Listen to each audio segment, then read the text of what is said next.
Toji Fushiguro adalah salah satu karakter yang tidak pernah benar-benar bisa kita pahami. Kenapa dia bisa seperti itu? Kita tertarik tapi tidak tahu kenapa alasannya. Bisa saja karena badannya yang buff atau auranya yang terasa mengerikan setiap dia muncul di dalam anime. Meskipun screen time-nya sebenarnya kecil, tapi entah kenapa semua alasan itu terasa tidak cukup. Mungkin beberapa dari kita melihat diri kita sendiri di dalam dirinya, atau kita ingin menjadi seperti dirinya, atau beberapa dari kita melihat sesuatu yang tidak kita inginkan, atau sesuatu yang kita pendam yang ada di dalam diri Toji. Atau Toji merepresentasikan penolakan atau amarah yang kita rasakan, dan melihatnya bisa berdiri lebih tinggi dari semua hinaan, tantangan, dan penderitaan yang dialami. Atau mungkin karena dia memang kuat, berdiri berhadapan dengan dua penyihir terhebat pada masa itu, Gojo dan Geto, dan menang. Kalah hanya karena Gojo berevolusi nantinya. Namun di dalam diri Toji, kita tidak pernah benar-benar bisa memahaminya. Di dunia yang ditentukan oleh energi kutukan dan teknik kutukan, di mana struktur sosial, politik, dan hierarki beroperasi di dalamnya, Toji adalah anomali, sebuah kesalahan logika, dan seharusnya tidak relevan sama sekali dalam ceritanya. Tapi yang justru terjadi justru sebaliknya. Dengan heavenly restriction miliknya, ia melampaui batas normal dan berdiri di luar semua kategori dunia Jujutsu. Secara psikologis pun dia di luar sistem, tidak ada idealisme kenapa dia melakukan apa yang dilakukan, tidak pula ada dendam ideologis, tidak tertarik sama sekali untuk mereformasi klannya atau membantainya seperti yang dilakukan Maki, tidak mencari pengakuan, hanya bekerja demi uang dan berjudi untuk menggandakan atau membuang semuanya, meninggalkan Megumi di klan yang menyiksanya dari kecil, bahkan tidak mengingat nama anaknya sendiri. Di dunia di mana kutukan muncul dari emosi manusia, dia seperti tidak memiliki emosi, tidak memiliki kutukan, benar-benar tidak bisa dipahami. Tidak ada yang cukup kuat untuk memahami Toji Fushiguro. Dan di video kali ini, kita akan mencoba sebisa mungkin untuk mencoba memahaminya.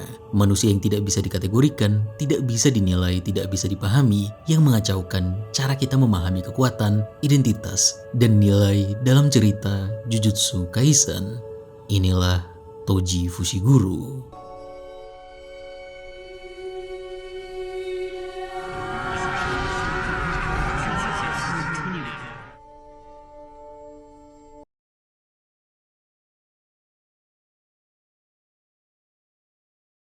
I'm not a Zenin anymore.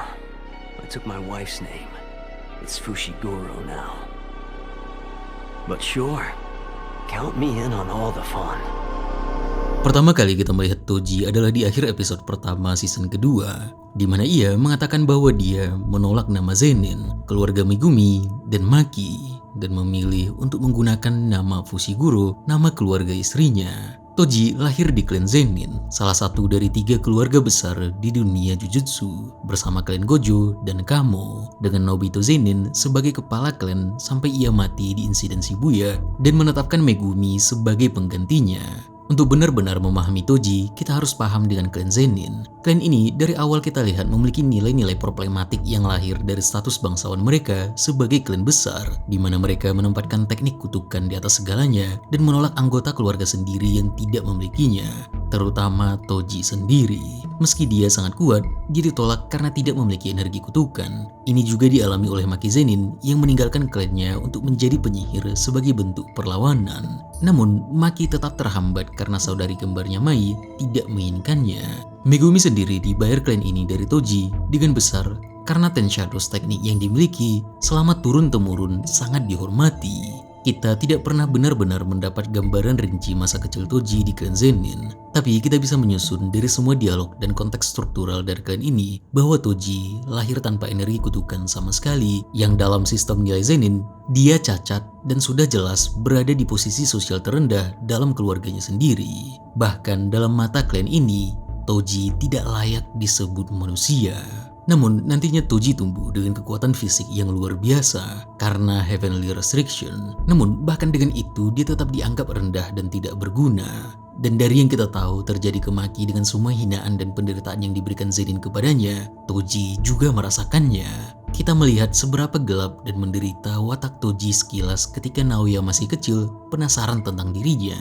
Di dunia Jujutsu, para penyihir diklasifikasikan dengan grade 1-4 sampai special grade agar bisa menangani kutukan dengan grade yang sama atau lebih rendah agar lebih aman.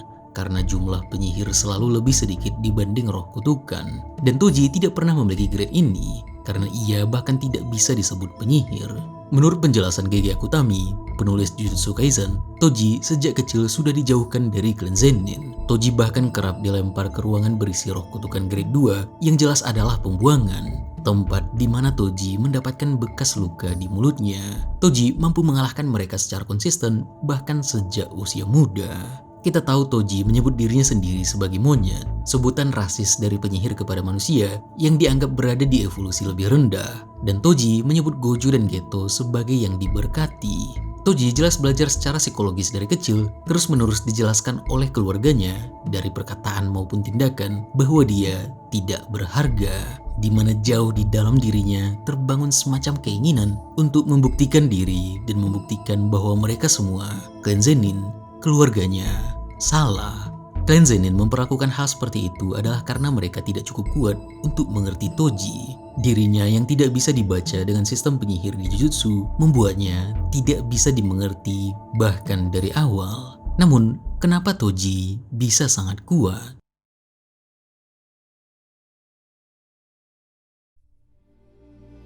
Curse energi atau energi kutukan adalah fondasi dari hampir semua teknik sihir dalam dunia ini. Jadi, kalau tidak ada, secara teori tidak bisa menggunakan teknik kutukan, domain expansion, atau manipulasi energi dalam bentuk apapun. Toji tidak memiliki energi kutukan, tidak memiliki teknik bawaan seperti Ten Shadows milik anaknya, atau Six Eyes milik Gojo. Teknik kutukan sebagai formula yang tertanam dalam individu dan dieksekusi menggunakan kurs energi atau energi kutukan tidak bisa diaktifkan sama sekali kalau tidak punya sama sekali. Namun, karena Heavenly Restriction, Toji jadi sangat kuat. Tapi bagaimana ini bisa terjadi? Keindahan dari semesta buatan GG adalah banyak cara untuk menjadi kuat, entah menguasai sihir semestanya atau melakukan banyak latihan fisik. Dan di dunia Jujutsu, justru yang lahir cacat atau memiliki kelainan selalu membuat mereka lebih kuat. Heavenly Restriction adalah salah satunya. Prinsip dasar metafisik dunia Jujutsu adalah ketika ingin mendapatkan sesuatu, kita harus mengorbankan sesuatu. Emosi, terutama emosi negatif, adalah bahan bakar utama energi kutukan. Namun ada faktor lain sebagai penentunya. Pembatasan dan risiko. Semakin besar risiko yang melekat pada penggunaan teknik, semakin besar output kekuatannya. Ini terlihat jelas lewat konsep binding vow. Ketika seorang penyihir secara sadar membatasi dirinya atau mempertaruhkan sesuatu yang berharga dari dirinya, tekniknya akan menjadi lebih kuat. Misalnya, ada karakter yang menjelaskan terlebih dahulu cara kerja tekniknya kepada lawan. Secara logika itu jelas merugikan, tetapi karena ia memberikan informasi dan meningkatkan risiko bagi dirinya sendiri, teknik tersebut justru menjadi lebih efektif. Ketika dilakukan untuk diri sendiri, kita bisa melihatnya dengan Nanami, di mana ia membatasi output energinya selama jam kerja normal, lalu setelah quote-unquote lembur, ia bisa mengakses output yang lebih tinggi. Nanami sengaja menahan diri agar mendapat lonjakan kekuatan di waktu tertentu. Jika ia melanggar aturannya sendiri, ia tidak dihukum secara fisik, tetapi kehilangan keuntungan dari vow tersebut. Contoh lain yang lebih ekstrim adalah ketika seseorang mempertaruhkan nyawanya. Jika seorang penyihir sadar bahwa ia hampir pasti mati dan membuat sumpah dengan taruhan hidupnya, lonjakan energi kutukannya bisa meningkat drastis dalam waktu singkat. Ini disebut sebagai salah satu cara tercepat untuk meningkatkan output kekuatan, karena risiko yang dipasang adalah risiko absolut. Bayangkan seorang penyihir grade 2 yang harus menghadapi roh kutukan special grade. Secara normal, ia tidak punya peluang, ia tidak punya waktu bertahun-tahun untuk berlatih. Dalam situasi seperti itu, satu-satunya cara untuk menembus batas adalah dengan membuat binding vow, mengorbankan sesuatu yang lebih besar demi kekuatan instan. Kekuatan sangat berkaitan dengan seberapa besar seseorang bersedia membatasi, mempertaruhkan, atau bahkan mengorbankan dirinya sendiri. Risiko jadinya dalam semesta ini bukan efek samping, tapi justru adalah sumber daya. Pembatasan kutukan atau curse restriction ini sebenarnya lebih luas, di mana pembatasan dan risiko bisa meningkatkan kekuatan. Contoh sederhananya saat seseorang berada dalam bahaya ekstrim, emosi negatifnya melonjak. Lonjakan itu bisa membuat energi kutukannya meningkat. Itulah sebabnya manusia biasa kadang bisa melihat roh kutukan tepat sebelum mereka mati. Bukan karena mereka tiba-tiba jadi penyihir, tetapi karena tekanan ekstrim memicu energi yang sebelumnya tidak terasa. Contoh lain adalah Malevolent Shrine milik Sukuna. Kebanyakan domain expansion berbentuk tertutup seperti ruangan, tapi domain Sukuna terbuka dengan radius sekitar 200 meter karena domain itu tidak sepenuhnya aman dan secara teknis bisa dimasuki atau ditinggalkan dari tepi. Ada risiko di dalam desainnya, namun risiko itu justru membuat jangkauannya jauh lebih besar dan lebih kuat. Sekarang masuk ke Heavenly Restriction. Heavenly Restriction adalah course restriction, pembatasan kutukan yang sudah ada sejak lahir. Ini bukan sumpah yang dibuat sendiri dan juga tidak bisa dipelajari. Intinya adalah pertukaran ekstrim antara tubuh dan energi kutukan. Kalau seseorang lahir dengan hampir nol energi kutukan, tubuhnya bisa menjadi sangat kuat secara fisik. Itulah yang terjadi pada Toji Fushiguro. Ia tidak punya course energi sama sekali, tetapi fisiknya melampaui manusia biasa. Sebaliknya, kalau seseorang lahir dengan tubuh yang sangat lemah atau rusak, ia bisa memiliki energi kutukan dalam jumlah luar biasa besar. Contohnya adalah Kokichi Muta atau Mekamaru. Tubuhnya sangat rapuh dan penuh rasa sakit, tetapi ia memiliki cadangan energi kutukan yang sangat besar dan bisa mengendalikan boneka dari jarak yang sangat jauh. Jadi, cara paling mudah memahami Heavenly Restriction ini adalah sistem Jujutsu mengambil sesuatu yang besar dari seseorang, lalu sebagai gantinya memberikan sesuatu yang besar juga. Entah itu kekuatan fisik ekstrim atau energi kutukan ekstrim. Dan inilah yang dimiliki Toji Fushiguro. Inilah yang tidak pernah dipahami oleh keluarga Zenin. Mereka bahkan tidak mencoba bertanya apakah ada bentuk kekuatan lain, apakah ada cara lain untuk memanfaatkan potensinya, dan tentu saja tidak ada percobaan untuk mengevaluasi ulang asumsi mereka akan sistem nilai yang mereka punya. Nantinya di pertarungan melawan Gojo dan Geto, kita tahu seberapa mengerikan Heavenly Restriction ini sebenarnya. Pada akhirnya, Toji menjauh dari klan Zenin dan menjadi pembunuh penyihir. Penolakan dari salah satu klan terbesar dari dunia penyihir ini membuatnya bekerja untuk membunuh mereka, para penyihir.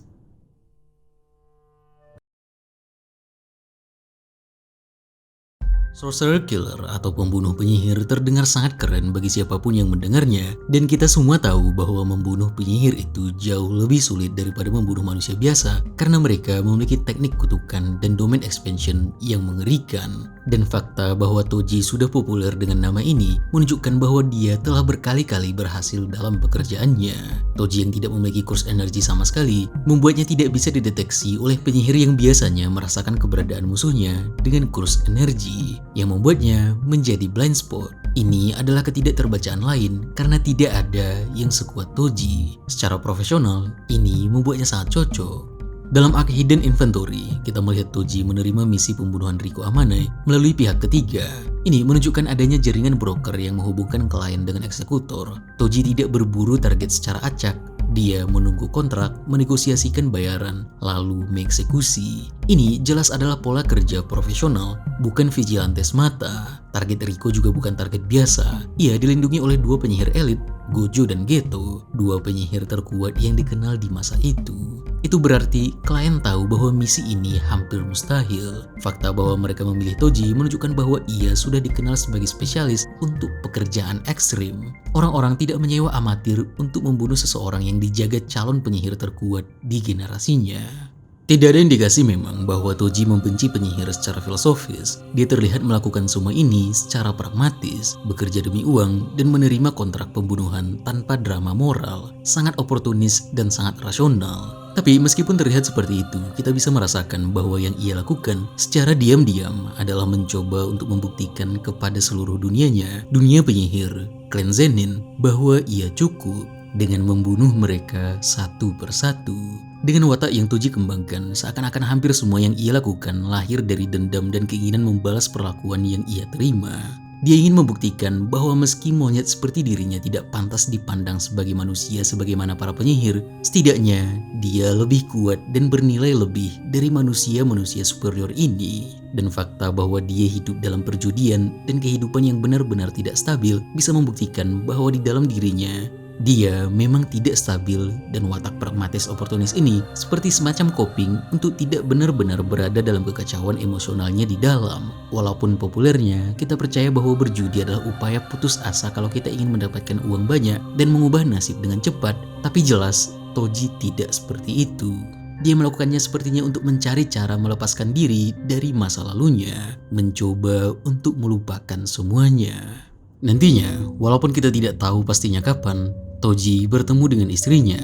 Ibu Megumi yang disebut fans sebagai Mama Guro. Dan pertemuan ini membuatnya benar-benar berubah dan merasakan cinta lagi. Sampai dia benar-benar mengganti namanya dari Zenin ke Fushiguro, nama keluarga dari istrinya. Dan ini sangat signifikan. Di dalam diri Toji, dirinya tersiksa dan memilih untuk ingin terus membuktikan dirinya kepada para penyihir dengan terus membunuh mereka telah mati. Dan dia benar-benar pria yang berubah. Dia memiliki Megumi dengan Fushiguro, memeluk Megumi seperti dia adalah hal terbaik yang pernah terjadi dalam hidupnya. Dan bahkan dia sendiri yang memberikan Megumi namanya, yang berarti berkah. Namun nantinya Ibu Megumi meninggal saat Megumi masih kecil dan Toji kembali ke dunia lamanya. Kontrak pembunuhan penyihir, perjudian, dan kehidupan yang antah berantah. Nantinya kita tahu bahwa dia menikah lagi dengan Ibu Sumiki, menjadi saudari tiri Megumi saat Megumi kelas 1 SD. Dan Toji tidak hadir dalam hampir seluruh kehidupan Megumi. Megumi bahkan tidak mengingat wajah ayahnya sendiri.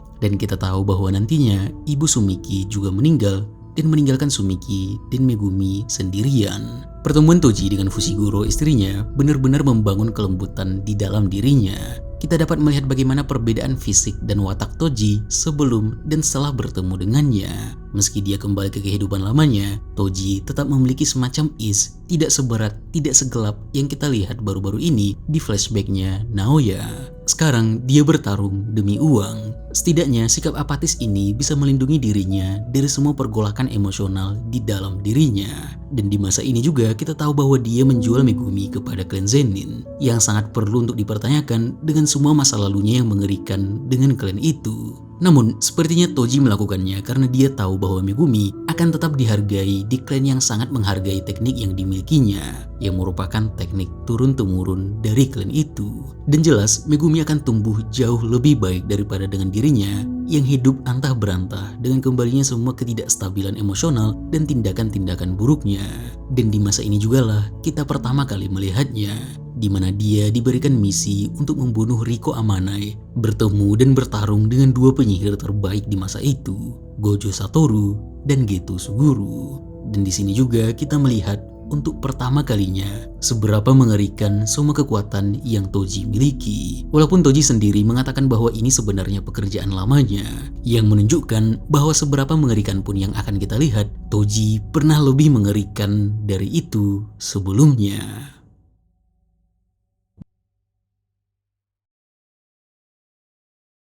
Dalam arc Hidden Inventory di Jujutsu Kaisen, ada satu transisi suasana yang membuat kita tidak sadar apa yang sebenarnya sedang terjadi. Setelah scene-scene tegang sebelumnya, cerita memberi kita ruang bernafas di momen Gojo, Geto, dan Riko berada di pantai. Mereka tertawa, bercanda, dan untuk sesaat, misi terasa seperti perjalanan biasa. Kita ikut rileks, begitu juga dengan Gojo. Dan disinilah kecerdikan dari Toji. Selama misi pengawalan Riko, Gojo dibiarkan berada dalam kondisi siaga terus-menerus. Ia harus aktif membaca lingkungan, menjaga jarak aman, dan mempertahankan teknik limitless hampir tanpa jeda. Six Eyes miliknya memang membuat penggunaan energi sangat efisien, tetapi tetap membutuhkan fokus mental dan stamina. Toji memanfaatkan ini. Ia tidak menyerang ketika Gojo berada di puncak konsentrasi, melainkan menunggu sampai kewaspadaan itu terkikis oleh waktu. Toji Fushiguro menguasai penuh bagaimana mengatur waktu dan psikologi lawannya. Paham betul bahwa pertahanan terbaik Gojo bukan hanya limitless, tapi kewaspadaan konstan yang dimiliki dengan Six Eyes-nya.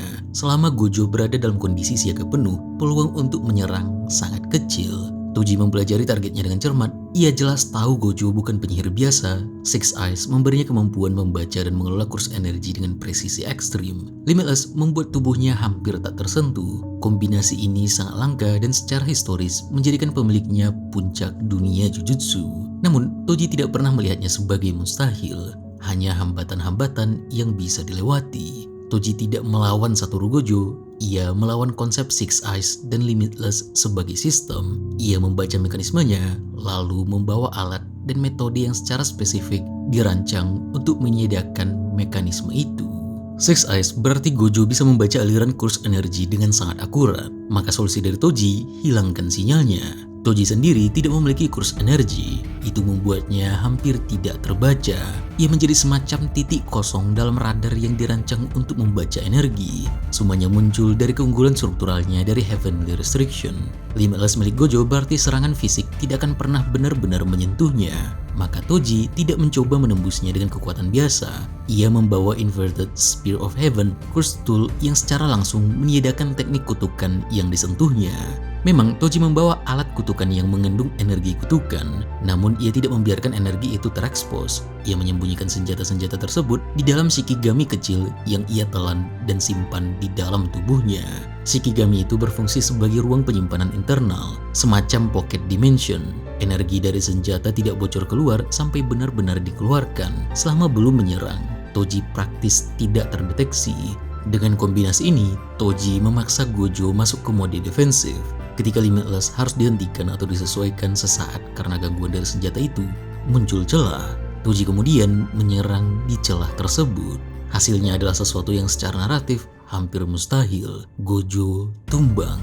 Untuk sementara waktu, Toji menjadi satu-satunya manusia yang berhasil menjatuhkan pemilik Six Eyes dan Limitless dalam generasinya. Bukan karena ia lebih berbakat dalam Jujutsu, tetapi karena ia memahami batas dari sistem dan merancang strategi untuk menyerang dari luar sistem itu sendiri. Dia memanfaatkan ketidakterbacaan yang dia miliki. Toji kemudian turun ke bawah dan menyelesaikan misinya membunuh Riko Amanai dengan senjata paling sesuai dengan pembunuh bayaran. Cukup surreal sebenarnya melihat senjata normal di dunia sihir dengan senjata-senjata sihir di sini. Dan selanjutnya melawan Geto. Toji juga memahami Geto. Geto sangat kuat karena manipulasi roh kutukan dan pertarungan taktisnya. Tetapi secara fisik jelas tidak berada pada level yang sama dengan Toji. Kekuatan utama dari Geto bukan duel 1 lawan 1 secara fisik, melainkan kontrol medan tempur. Ia unggul dalam taktik jarak menengah sampai jauh dan penggunaan roh sebagai perisai maupun serangan berlapis. Toji memahami itu. Ia tahu selama Geto memiliki ruang untuk memanggil dan mengatur kutukan-kutukannya, pertarungan akan menjadi kompleks dan berlarut. Maka strateginya bukan melawan semua roh yang dimiliki Geto, tetapi memotong ritme itu sebelum sistemnya terbentuk. Toji bahkan mempelajari kutukan-kutukan yang dimiliki Geto satu persatu. Bahkan tahu persis jawaban apa yang harus diberikan ketika ditanya salah satu Shikigaminya. Dalam pertarungan jarak dekat murni, Geto jelas tidak seefisien Toji. Dan dengan itu, Toji bisa dengan mudah melawannya. Toji menang karena ketidakterbacaannya. Tidak ada yang cukup kuat untuk memahaminya. Dia menyusun strategi yang benar-benar berada di luar sistem yang sama dari yang biasa mereka semua hadapi selama kehidupan mereka.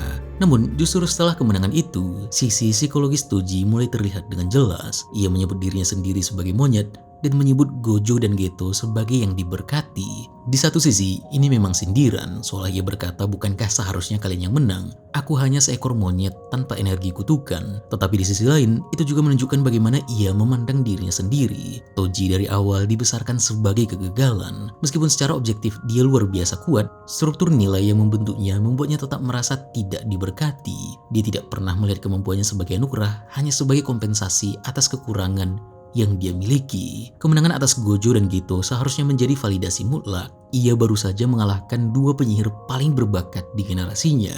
Salah satunya adalah pemilik Six Eyes dan Limitless, penyihir yang kelak dikenal sebagai yang terkuat. Jika ukuran nilai adalah kekuatan, maka Toji sudah jauh melampaui standar klan dan dunia penyihir ini. Namun kemenangan itu tidak memberinya kedamaian. Toji tetap berbicara dalam kerangka inferioritas, tetap merasa bahwa itu semua kompensasi atas kekurangannya, bukan benar-benar kekuatan yang menunjukkan bahwa yang ia lawan tetaplah bayangan penilaian Zenin yang terus melekat dalam dirinya.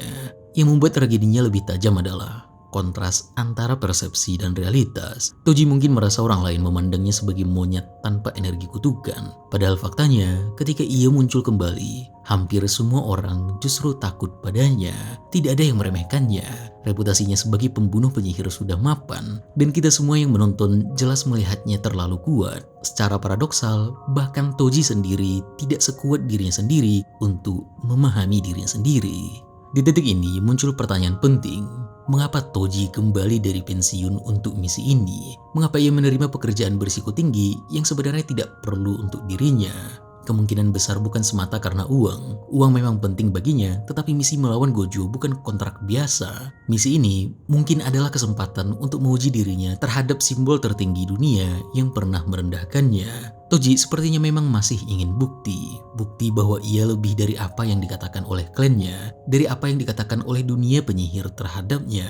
Bukti bahwa sistem itu salah tentang dirinya. Dan ironinya adalah, bahkan setelah membuktikannya, ia tetap merasa tidak cukup. Dan ketika misinya sudah selesai dan berjalan keluar, di mana Toji tidak memiliki semua strateginya lagi, yang diberkahi, yang mendapatkan semua yang dia dapatkan dengan keuntungan surgawi, yang terkuat, bangkit dari kematian.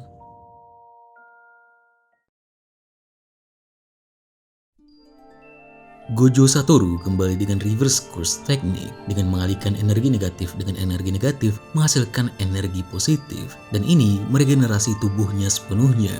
Dan dari pengalaman hampir matinya ini, dia pun memahami hubungan dari kedua teknik mengerikannya, Limitless dan Six Eyes, dan dengan itu mengaktifkan Infinity dengan efisiensi paling tinggi. Dan kita bahkan melihat bagaimana ia menemukan tujuan utamanya dalam kehidupan di momen ini, menjadi penghubung antara langit dan bumi.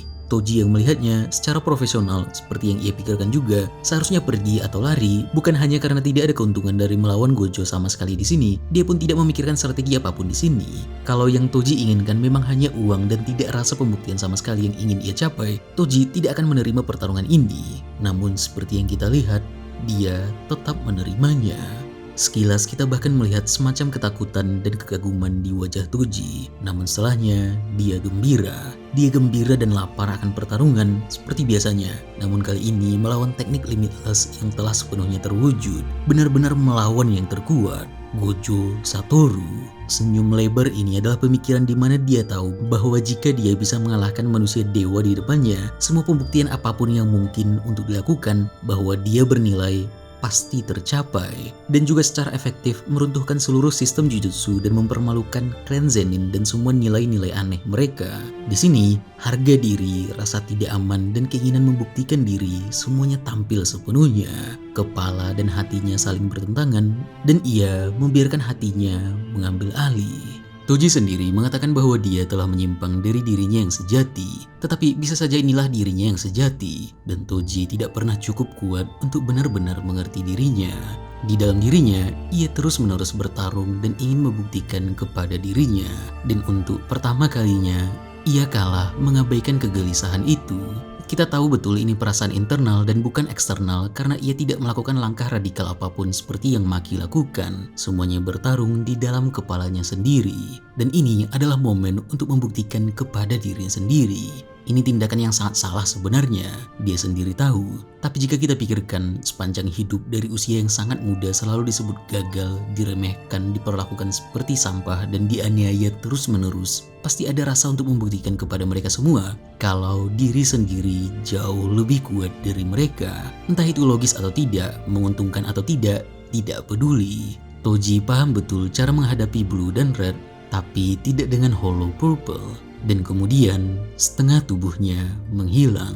Pada akhirnya Toji kecewa pada dirinya sendiri. Jelas bukan karena kalah, karena dia sendiri pun dari awal sebenarnya sudah tahu bahwa dia tidak akan memenangkan ini, tapi karena dia telah kehilangan jalannya sendiri. Toji yang digerakkan ego itu adalah Toji yang belum bertemu istrinya, Toji yang belum memiliki Megumi, Toji yang belum memeluknya. Dia seharusnya sudah pensiun dari semua pekerjaan pragmatis yang ia jadikan coping ini. Salah satu tema konsisten dalam Jujutsu Kaisen adalah penyesalan saat karakter diambang kematian. Toji di sini mengalami penyesalan paling besar dalam kehidupannya. Dia percaya bahwa dia telah melupakan klan Zenin, telah meninggalkan semua penderitaannya. Namun kehilangan ibu Megumi jelas membawanya kembali ke kehidupannya. Toji menyesal karena sadar bahwa dia sepertinya telah menghabiskan kehidupannya mengejar pengakuan dari orang-orang yang sebenarnya tidak pernah peduli padanya. Menyesal telah menghabiskan hidupnya mencoba membuktikan bahwa dia layak dan kuat. Dan versi ini, versi yang sadar bahwa pembuktian itu adalah sia-sia, versi yang lebih peduli terhadap keluarganya adalah yang lebih kuat. Dan dialah yang tidak pernah benar-benar dipahami Toji sebelum kematiannya. Pada akhirnya, si monyet yang mengaku dirinya demikian adalah tawanan takdir dengan lubang di sisi kiri tubuhnya. Toji terkuat ini memiliki pemikiran terakhir tentang putranya sendiri, satu-satunya yang benar-benar ia pedulikan, yang kini harus ia tinggalkan selamanya. Semuanya karena dia sendiri pun tidak terlalu paham kepada dirinya sendiri. Toji meskipun dengan semua watak yang terlihat dari luar yang memperlihatkan bahwa dia tidak pernah peduli, sebenarnya sangat peduli pada Megumi. Dan yang terakhir dia lakukan adalah mengharapkan Gojo, seorang penyihir yang lebih kuat darinya, dan dari klan rival dari klan dulunya. Dia meminta Gojo untuk mengambil Megumi dari klan Zenin dan merawatnya. Padahal tahu betul bisa saja Gojo membunuh Megumi, entah karena dia anaknya pembunuh penyihir atau karena dia dari Zenin. Tidak ada jaminan sama sekali permintaan Toji akan dikabulkan, tapi tetap memintanya. Ini adalah perjudian terakhir dari Toji. Tidak ada yang cukup kuat untuk paham mengenai Toji kecuali Gojo. Gojo sadar dorongan harga diri di balik keputusan dari Toji untuk tidak mundur walaupun tidak benar-benar masuk ke dalam dirinya. Gojo paham yang ia lawan di sini bukan pembunuh penyihir atau seorang monyet, tapi seorang ayah. Dan dengan itu memenuhi permintaannya dan mengambil tanggung jawab penuh atas Megumi. Satu-satunya yang bisa melihat Toji mungkin adalah Gojo. Meskipun Toji gagal sebagai ayah, ia tetaplah mencintai anaknya. Nantinya di Shibuya, Toji hidup kembali dan menjadi boneka yang bertarung murni berdasarkan insting dan melakukan apa yang ia lakukan selama ini dengan pure insting bertarungnya.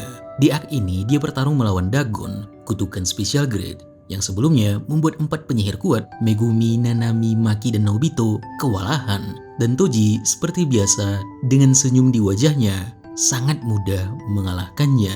Nantinya Toji bertarung melawan anaknya sendiri, Megumi, tanpa mengenal satu sama lain. Dan jelas Megumi tidak ada tandingannya melawan Toji. Namun ketika pertarungan berada dalam jarak dekat, Toji yang tidak sadar, yang tidak bisa berpikir, melihat anaknya. Ada sesuatu yang ada di dalam dirinya sangat dalam sampai tercampur dengan instingnya sendiri. Dan yang dia tanyakan adalah siapa nama anaknya. Setelah diberitahu bahwa nama belakangnya adalah Fushiguro dan bukan Zenin, dia akhirnya merasa tenang. Toji mengakhiri dirinya sendiri karena sadar bahwa Gojo Satoru memenuhi permintaannya dan sadar bahwa Megumi menjalani kehidupan yang diinginkan Toji kepadanya. Tidak perlu memberitahu Megumi siapa dirinya karena ia merasa bahwa Megumi tidak akan ingin tahu karena Toji tetap memandang dirinya rendah. Dia tahu putranya baik-baik saja dan itu sudah sangat cukup. Maki lahir dengan kondisi yang hampir identik dengan Toji. Bedanya hanyalah dia anak kembar yang dalam dunia Jujutsu dianggap satu entitas, yang berarti jika Mai, saudari kembarnya masih ada, dia tetap akan memiliki kurs energi walaupun sangat sedikit, yang membuatnya tidak benar-benar sama dengan Toji. Namun ketika Mai mengorbankan dirinya, keseimbangan itu runtuh dan Maki akhirnya mendapatkan Heavenly Restriction yang sebenarnya sudah ada dalam dirinya. Namun berbeda dengan Toji, Maki yang awalnya ingin mengubah seluruh sistem dengan menjadi penyihir yang kuat, sekarang dia sudah muak dan memilih untuk menghancurkan semuanya. Toji tidak pernah melakukannya karena dia tidak pernah memiliki proyek ideologis dari awal. Membalas dendam tidak akan pernah mengubah apapun baginya. Yang dia lakukan justru memilih untuk hidup di luar sistem dan tidak peduli dengan semuanya. Seperti yang dijelaskan Ranta Zenin, bahwa klan Zenin itu tetap ada karena Toji membiarkan itu ada. Karena sangat jelas sebenarnya bahwa Toji bisa dengan mudah melakukannya kapanpun ia mau. Masalahnya, ia tidak mau. Perbedaan dari Toji dan Maki adalah Toji tidak pernah merasa bahwa klaim terhadapnya salah. Dia selalu merasa bahwa dia adalah monyet, lebih inferior daripada para penyihir. Dan mungkin di dalam dirinya tetap merasa bahwa yang mereka lakukan tidak sepenuhnya salah. Walaupun seluruh kehidupannya terasa mencoba untuk terus membuktikan bahwa mereka semua salah. Dan ini sangat masuk akal mengingat Toji tidak memiliki siapapun. Tidak sama seperti Maki. Menjalani seluruh hidup penuh dendam, memutar dan membelokkan seluruh hidup hanya untuk membuktikan sesuatu yang kemungkinan besar disesali, seperti yang dilakukan Toji, sepertinya tidak terlalu bagus. Tapi, Toji yang lebih kuat adalah yang tidak pernah benar-benar kita lihat. Toji yang menyesal, Toji yang memilih peduli ke hal yang benar, bukan tentang validasi eksternal, pembuktian tentang siapa kuat siapa tidak, siapa yang bernilai siapa yang tidak, tapi peduli kepada orang-orang yang dia cintai. Pada akhirnya tidak siapapun yang cukup kuat untuk benar-benar memahami Toji Fushiguro. Lahir dari sistem yang tidak bisa membacanya, memilih untuk keluar dari sistem itu dan menjadi ancaman terbesar bagi siapapun karena tidak bisa dibaca. Tidak bermain di aturan yang sama, tidak memiliki ideologi apapun untuk dijatuhkan, cukup kuat untuk menghancurkan klannya dan tidak melakukannya, cukup kuat untuk membunuh 2 penyihir terbaik di masanya, dan tidak masuk dalam kategori manapun. Menyebut diri sendiri sebagai monyet, merendahkan diri sendiri. Toji adalah anomali murni yang tidak pernah benar-benar bisa dipahami, bahkan oleh dirinya sendiri. Itu alasan kenapa dia menyesal di akhir kehidupannya. Satu hal yang konsisten dalam karakter Toji Fushiguro, tidak ada yang cukup kuat untuk memahami Toji, kecuali mungkin Gojo Satoru. Terima kasih.